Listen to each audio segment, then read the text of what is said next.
अस्सलाम वालेकुम नाज़रीन, मैं हूँ फातिमा और आप देख रहे हैं वॉइस ऑफ मकरान। तुर्बत से हमारे नुमाइंदे नूरशाह नूर की रिपोर्ट के मुताबिक बेनज़ीर इनकम सपोर्ट प्रोग्राम गरीब ख़ानदानों के लिए रहमत के बजाय सहमत बन गए। प्रोग्राम के 9,000 रुपयों के हुसूल के लिए दूर दराज से आने वाली ख़वातीन गुज़िश्ता एक हफ्ते से शदीद गर्मी में भूखों प्यास से निठाल तयन किरदा सेंटरों के चक्कर लगा रहे हैं। इनमें से चंद ख़वातीन का कहना है कि बेनज़ीर इनकम सपोर्ट प्रोग्राम के पैसे 9,000 हैं, जबकि वो 9,000 रुपये से ज़ायद खर्च कर चुके हैं।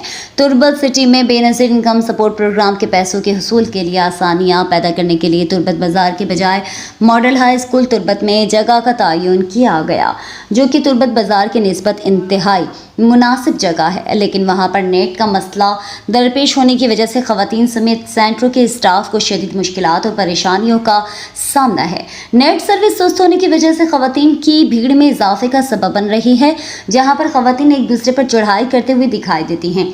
उम्र रसीदा और बीमार ख़वातीन का यह आलम है कि वो ज़्यादा भीड़ में घुसने से गुरेज़ा है और कई दिनों से वो इस उम्मीद पर बैठी हैं कि भीड़ ख़त्म हो जाए और इनका नंबर लग जाए। ख़वातीन को इस दौरान शदीद गर्मी में पीने के पानी का मसला दरपेश है।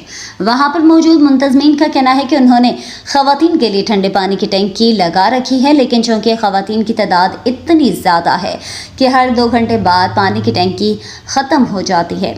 इत्तला के मुताबिक गुज़िश्ता रोज़ शदीद गर्मी और प्यास की शिद्दत की वजह से 2 ख़वातीन बेहोश हो गई थी। अवामी हलकों का कहना है कि बाज़ार की निस्बत मुख्तलिफ स्कूलों का इंतखाब करना दुरुस्त फ़ैसला है, लेकिन इदारे को वहाँ पर नेट की सहूलत देनी चाहिए। ये इतना ही। मज़ीद अपडेट के लिए देखते रहें हमारा न्यूज़ चैनल और रहें हर खबर से बाखबर।